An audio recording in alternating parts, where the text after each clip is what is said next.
जी दोस्तों, वापस से मैं आज का एक नई वीडियो का मेरा नाम है राइड, आप देख रहे हैं एनिमे टॉपिक्स और आज हम आपके लिए लेके आ रहे हैं top 10 animes with dark first episodes. तो अगर आप लोगों को वीडियो अच्छी लगे तो प्लीज़ लाइक और सब्सक्राइब करना ना भूलिएगा, हमारे चैनल पर बाकी कंटेंट चेकआउट करेगा। और अब चलते हैं वीडियो पे।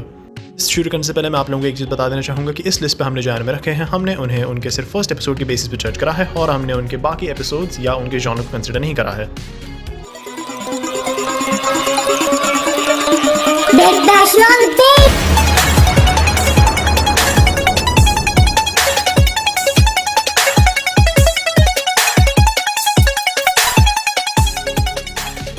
ये लिस्ट पे सिर्फ वही एनिमे हैं जिनके फर्स्ट एपिसोड्स डार्क और अनसेटलिंग हैं। तो इसी के साथ अब चलते हैं नंबर 10 पे, जो है अटैक ऑन टाइटन।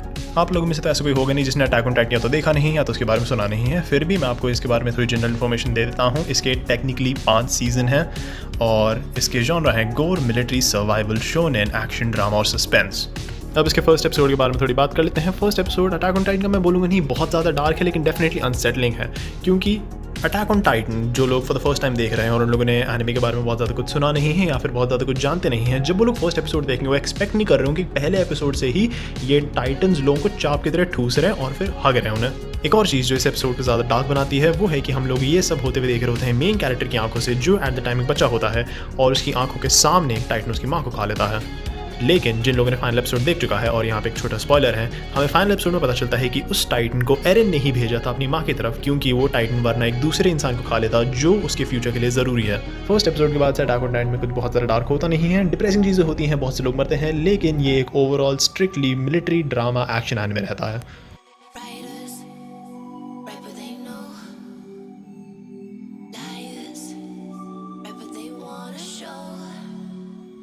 नंबर 9 पे आ जाता है व्हेन दे क्राई। इसके हम लोग सीजन 1 एपिसोड 1 पे फोकस करेंगे। इसके फर्स्ट सीजन में 24 एपिसोड हैं। इसकी एनिमेशन करी है पैशन स्टूडियोज़ ने और इसके जॉनरास है हॉरर, मिस्ट्री, सुपरनैचुरल, गोर और साइकोलॉजिकल। व्हेन दे क्राई मेरे हिसाब से काफ़ी अच्छा horror, mystery, supernatural, psychological anime है, इवन दो इसमें सुपरनैचुरल एलिमेंट्स बहुत ज़्यादा नहीं हैं, थोड़े थोड़े हैं बस, लेकिन ये एक स्टिल डेफिनेट मस्ट वॉच है। और तो और व्हेन दे क्राई ओरिजिनली एक विजुअल नॉवल हुआ करती थी जिसे एक एनिमे में बनाया गया है। विजुअल नॉवल आप में से जो लोग जानते नहीं होंगे एक गेम फॉर्मेट है जो जापान में काफ़ी फेमस है। विजुअल नॉवेल्स का गेम प्ले हमेशा सिंपल रहता है, हम लोग मेन कैरेक्टर का रोल प्ले करते हैं और हम लोग एक स्टोरी का एक्सपीरियंस करते हैं जहाँ पे हमारे डिसीजंस के बेस पे हमें एक डिफरेंट एंडिंग्स मिलती है। एक और एनिमे जो एक विजुअल नॉवल पे बेस्ड है वो है स्कूल डेज। इसकी स्टोरी बड़ी सिंपल थी, एक बंदा 2 रंडियाँ टूट रहा होता है, दोनों रंडियों को एक दूसरे के बारे में पता चल जाता है और एक रंडी उस बंदे को कुत्ते की मौत मार देती है। अब इसके फर्स्ट एपिसोड पे आ जाते हैं। फर्स्ट एपिसोड एक स्लो बर्न है, बहुत ज़्यादा कुछ होता नहीं है, मोस्टली हमें कैरेक्टर्स इंट्रोड्यूस करा जाता है और सेटिंग के बारे में और बताया जाता है, लेकिन अगर आप नोटिस करेंगे तो ओवरऑल एपिसोड में टोन धीरे धीरे करके डार्क होती जाती है। यहाँ पे हमें एक मिस्ट्री से भी इंट्रोड्यूस करा जाता है इस फर्स्ट एपिसोड में, जो एक डैम कंस्ट्रक्शन से रिलेटेड है, जिसके पूरे होने पे ये शहर तबाह हो जाता क्योंकि ये शहर फिर एक रेजर्वा बन जाता उस डैम के लिए। लेकिन कुछ अनफॉर्चुनेट एक्सीडेंट्स और डेथ्स की वजह से कंस्ट्रक्शन रुक दिया गया था, जिसकी वजह से शहर बच गया था। तो इवन दो इसके फर्स्ट एपिसोड में ना कोई डेथ्स होती है और ना कोई इंसिडेंट्स होते हैं, ये एक टोन सेट कर देता है जो आपके सर के ऊपर एक काले बादल की तरह मंडराता रहता है जब आप ये एनिमे देख रहे होते हैं।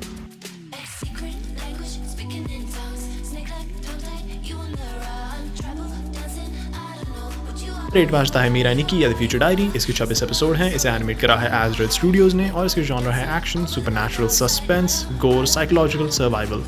यानी कि उन 10 एनिमेज में से एक है जो मैंने सबसे पहले देखे थे और एक टाइम पे मेरा फेवरेट भी हुआ करता था। अब इसके फर्स्ट एपिसोड पे आ जाते हैं। मीरा निकी के फर्स्ट एपिसोड के पहले 10 मिनट 12 मिनट मान लेते हैं में बहुत ज़्यादा कुछ होता नहीं है। हमें हमारे मेन कैरेक्टर से मिलाया जाता है जिसका नाम है यूकी। हमें और कुछ कैरेक्टर्स इंट्रोड्यूस करा जाता है जो आगे जाके काफ़ी इंपॉर्टेंट हो गए एनिमे के लिए।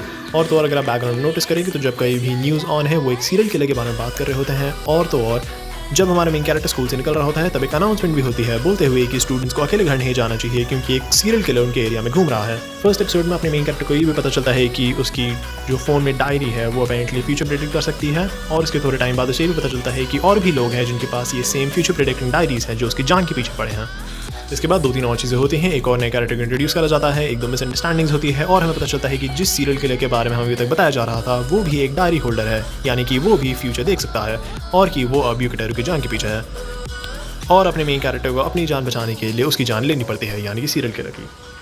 तो इवन दो ये as a normal episode start हुआ था, अराउंड द मिडल एक ट्विस्ट के बाद चीज़ें काफ़ी जल्दी आगे बढ़ना शुरू कर देती हैं और एनिमे का टोन भी उतनी ही जल्दी डार्क होता जाता है।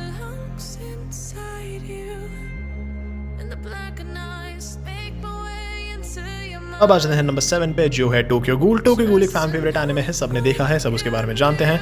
इसके हम लोग पहले सीजन के पहले एपिसोड के बारे में बात कर रहे होंगे जिसके हैं 12 एपिसोड और इसकी एनिमेशन करी है पिएरो ने। और तो और इसकी जॉनर है एक्शन, फैंटेसी, हॉरर और साइकोलॉजिकल। इस लिस्ट पे ऐसे बहुत से एनिमे हैं जिनकी स्टार्टिंग ऑलमोस्ट सेम ही होती है। एपिसोड स्टार्ट होता है, ठीक ठीक लग रहा होता है, चीज़ें नॉर्मल जारी होती हैं, ध्यान देख के लगता है कि आप एडवेंचर एनिमे देख रहे होंगे, कोई स्कूल एनिमे देख रहे होंगे, स्लाइस ऑफ लाइफ एनिमे देख रहे होंगे। फिर बीच में चीज़ें इतनी गलत चली जाती हैं कि आप अपने आप से पूछते हैं कि क्या देख लिया आपने। ये टोक्यो गूल की भी स्टार्टिंग थोड़ी बहुत ऐसी होती है। हम अपने मेन कैरेक्टर्स मिलते हैं जिसका नाम है कानेकी कैन, और कानेकी एक खूबसूरत लौंडिया से मिलता है जिसका नाम है रीजे। अब कानेकी रीजे को देख के सोचता है कि वो उसे घुमाएगा, फिराएगा, खिलाएगा, पिलाएगा और अपना लोड़ा चुसवाएगा। और सिंस ये एक एनिमे है, इसमें साथ ज़्यादा चीज़ें हो भी जाती हैं। लेकिन रीजे कानिकी के लोड़ा चूसने की जगह उसका खून चूसने पे आ जाती है, क्योंकि कानिकी को अपनी डेट के एंड पे पता चलता है कि रीजे एक गूल है। इनकी दुनिया में गूल्स मॉन्स्टर्स हैं जो इंसानों को खाते हैं। और इवन दो कानिकी रीजे से अपनी जान बचा लेता है, उसे अपनी जान बचाने के लिए अपनी इंसानियत खोनी पड़ती है। इस एपिसोड के बारे में बोलने के लिए मेरे पास ज़्यादा कुछ है नहीं। मैं बस एक चीज़ कहना चाहूँगा, टोक्यो गूल को अगर आपने नहीं देखा है तो भगवान जाने क्या कर रहे हैं आप अपनी ज़िंदगी के साथ। डेफिनेटली टोक्यो गूल को चेकआउट करेगा। और तो और काफ़ी अच्छा एनिमे है, और बेटर हो सकता था, लेकिन इन लोगों ने मांगा में से बहुत सी चीज़ें कट कर दी थी प्रोडक्शन टाइम बचाने के लिए।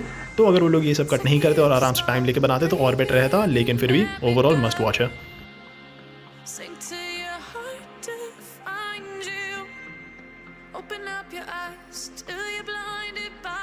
नंबर 6 पे आ जाता है अकामा गा किल। इसके 24 एपिसोड हैं, इसका एक ही सीजन है। इसे व्हाइट फॉक्स स्टूडियो ने एनिमेट करा है। इसके जॉनर है एक्शन, फैंटेसी और शोन। अकामा गा किल एक ओवरऑल काफ़ी अच्छा एनिमे है। उसमें बहुत सा एक्शन है, बहुत सा गोर है, इंटरेस्टिंग सेटिंग है, इंटरेस्टिंग स्टोरी है, काफ़ी डाइवर्स कैरेक्टर्स हैं और काफ़ी फन और यूनिक कैरेक्टर्स भी हैं। फर्स्ट एपिसोड शुरू होता है हमारे मेन कैरेक्टर के साथ जिसका नाम है टात्सुमी। टात्सुमी एक गांव का लौंडा है जो बड़े शहर आया है पैसे कमाने के लिए।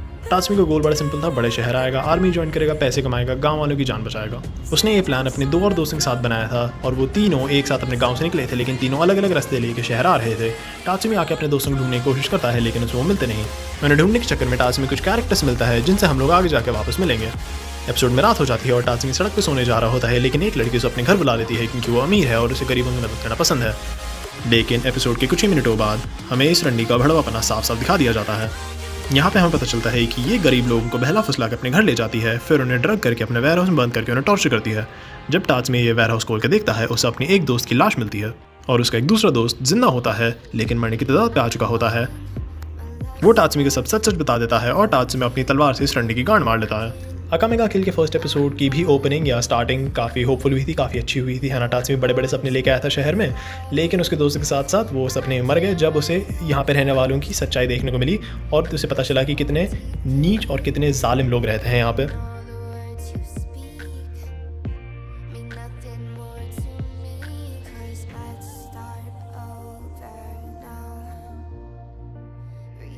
चलिए हम आगे बढ़ते हैं अपनी लिस्ट के साथ। नंबर 5 पे आ जाता है Chainsaw man. Chainsaw man 12 episode का एनिमे है। इसे महापा स्टूडियो ने एनिमेट करा है। इसके जॉनर है एक्शन, फैंटेसी और गोर। अब चेनसॉ मैन काफ़ी अच्छा एनिमे है, बहुत से लोगों ने देखा है, बहुत से लोगों को पसंद आया है ना। महापा ने एनिमेट करा है, एनिमेशन तो डेफिनेटली अच्छी है, स्टोरी इंटरेस्टिंग है, लेकिन इन लोगों ने एनिमे की गांड मार रखी है भाई। जिन लोगों ने मांगा पढ़ी नहीं है उन्हें पता नहीं होगा, लेकिन फर्स्ट एपिसोड के बाद मतलब जब एक बार माँ की बात डेंजू को ढूंढ लेती है ना, और जब वो लोग शहर जा रहे होते हैं तब लोग बीच में एक क्या कहते हैं एक रामेन रेस्टोरेंट पर रुकते हैं जहाँ पे एक हादसा होता है, ठीक है, जहाँ पे एक डेविल एसेंशियली एक 5 से 6 साल की बच्ची को किडनैप कर लेता है ना, और उसे हॉस्टेज पकड़ के रखता है और डेंजी को कुछ डिफिकल्ट चॉइसेस बनानी पड़ती हैं, है ना, उस डेविल को ठिकाना लगाने के लिए। और ये चीज़ पूरी सीरीज़ की टोन सेट कर देता है और इन लोगों ने ये एनिमे में दिखाया नहीं है। इसी के साथ साथ इन लोगों ने बाकी तो सब कुछ सही करा है, लेकिन इन लोगों ने कुछ चीज़ें और भी मिस करी थी मांगा से, जिनमें मैं अभी जाऊँगा नहीं। इसके फर्स्ट एपिसोड पर आ जाते हैं। चेनसॉ मैन का फर्स्ट एपिसोड आउटराइट ही काफ़ी डार्क होता है। यहाँ पे कोई उम्मीद नहीं है, यहाँ पे ऐसा नहीं कि हाँ भाई चल आज ख़राब दिन है ना, कभी अच्छे दिन आएंगे। अच्छे दिन कभी नहीं आ रहे भाई, पहले ज़िंदगी आ रही है मुंह में हगने के लिए, फिर मौत आ रही है ज़िंदगी छोटी काटने के लिए। फर्स्ट एपिसोड में हमें डेंजी और उसकी बैक स्टोरी के बारे में बताया जाता है और हमें बताया जाता है कि कैसे उसके बाप अनपढ़ गवार था, है ना, कैसे उसको कर्जे में आ गया था और फिर मर गया था।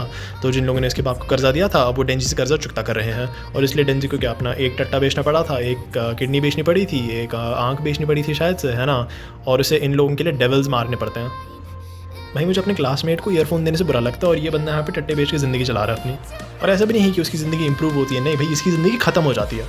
बंदा मर जाता है फर्स्ट एपिसोड में और फिर ये क्या कहते हैं वापस जिंदा होता है ना, एज अ हाफ डेविल और हाफ ह्यूमन। जिन लोगों ने चेनसॉ मैन देखा नहीं है मैं उनके जल्दी से एक्सप्लेन करता हूँ। डेविल्स एसेंशियली मॉन्स्टर हैं जो एक फिजिकल मैनिफेस्टेशन है लोग के डर का। फॉर एग्जांपल अगर 20-30 लाख लोगों को, है ना, कॉफ़ी से डर लगने लग गया तो उनके डर से कॉफ़ी डेविल पैदा हो जाएगा। तो हाँ बस यही है चेनसॉ मैन का first episode, like starting to end dark है बस। मतलब एक मौका नहीं मिलता डेंजू को कि हाँ भाई चल ज़िंदगी अच्छी जा रही, या ऐसा भी नहीं है कि चल भाई कल का दिन अच्छा होगा। नहीं भाई, उसकी ज़िंदगी ख़राब शुरू हुई थी और ख़राब ख़त्म होती है। उसे जो दूसरा मौका मिलता है वहाँ से उसकी ज़िंदगी इंप्रूव होना शुरू होती है धीरे धीरे करके। लेकिन वरना तो भाई बस बेड़ा गर्क था डेंजी का, और कुछ नहीं भाई, बस बेड़ा गर्क था।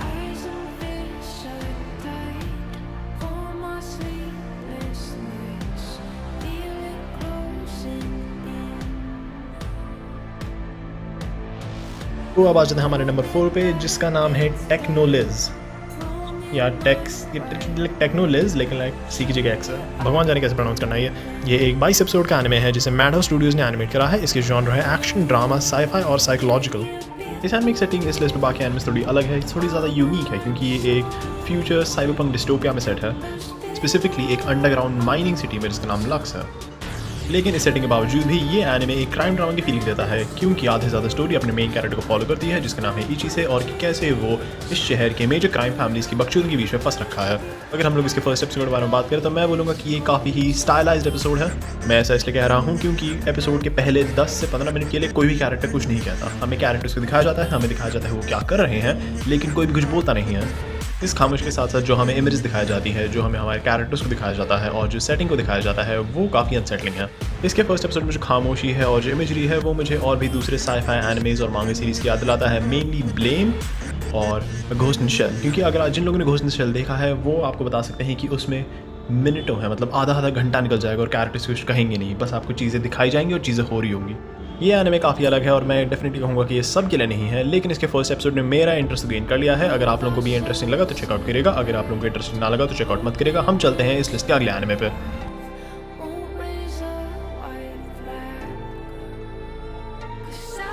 चलते हैं एक ऐसे एनिमे के बारे में जिसके बारे में ऑलमोस्ट सबने सुना है। अगर आपने नहीं सुना है तो आपको डेफिनेटली एनिमे देखते हुए ज़्यादा टाइम हुआ नहीं है। इसका नाम है एल्फन लीड। ये एक 13 एपिसोड का एनिमे है जिसे एनिमेट करा है आर्म स्टूडियो ने। इसके जॉनर है action, drama, horror, romance, supernatural, psychological और गोर।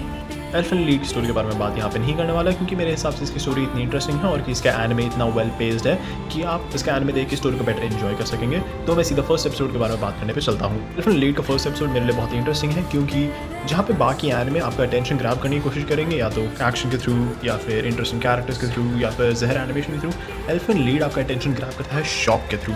इस एपिसोड के पहले 2 मिनट में ही हमारी ये कैरेक्टर एक बंदे के सर तरबूज की तरफ फोड़ देती है और फिर लोगों को मच्छरों की तरह मारना कंटिन्यू करती है।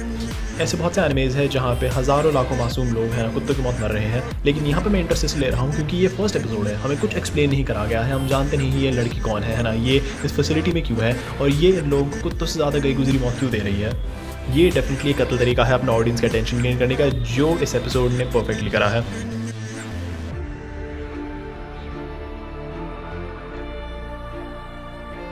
अब आता है हमारे नंबर 2 एनिमे पे जो है गॉब्लिन स्लेयर। ये एक 12 एपिसोड का एनिमे है जिसे व्हाइट फॉक्स स्टूडियो ने एनिमेट करा है। इसके जॉनर हैं एक्शन, एडवेंचर, फैंटेसी और गोर।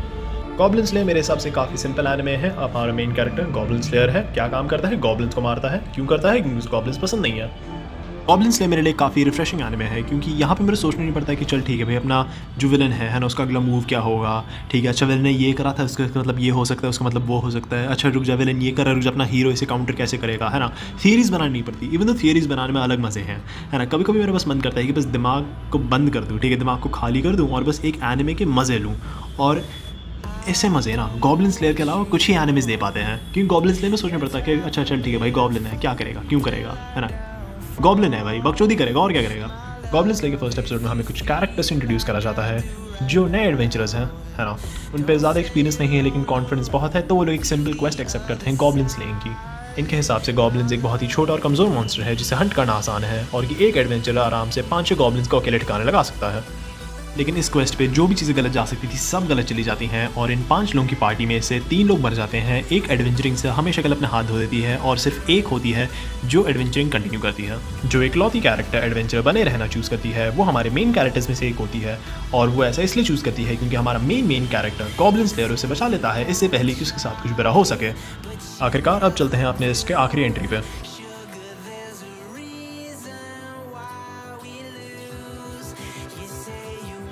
आखिरकार 9 एंट्रीज के बाद अब हम आ चुके हैं नंबर 1 पे जो है डेड मैन वंडरलैंड। ये एक 12 एपिसोड का एनिमे है जिसे मैनग्लोब स्टूडियोज ने एनिमेट करा है। इसके जॉनर है एक्शन, हॉरर, साईफाई, सुपरनैचुरल, गोर और सर्वाइवल।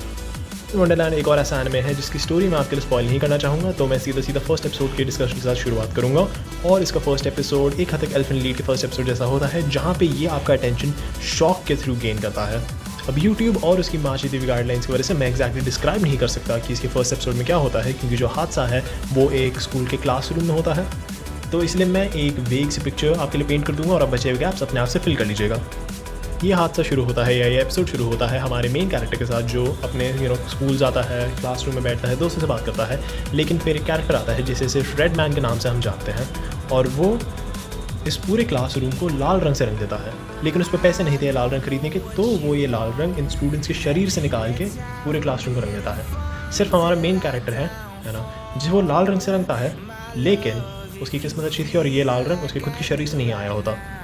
लेकिन ये सिर्फ शुरुआत है, क्योंकि इसके बाद हमारे मेन कैरेक्टर पे इल्ज़ाम लगा दिया जाता है इन सारे बच्चों को लाल रंग से रंगने का, जिसके बाद उसे जेल हो जाती है। लेकिन जेल जाना भी काफ़ी बुरा नहीं था, क्योंकि जेल में भी उसे इवेंट्स में पार्टिसिपेट करना पड़ता है, जहाँ पे इसे अपनी जान दांव पे लगा के ये इवेंट्स जीतने पड़ते हैं, क्योंकि अगर वो जीतेगा नहीं तो वो मर जाएगा।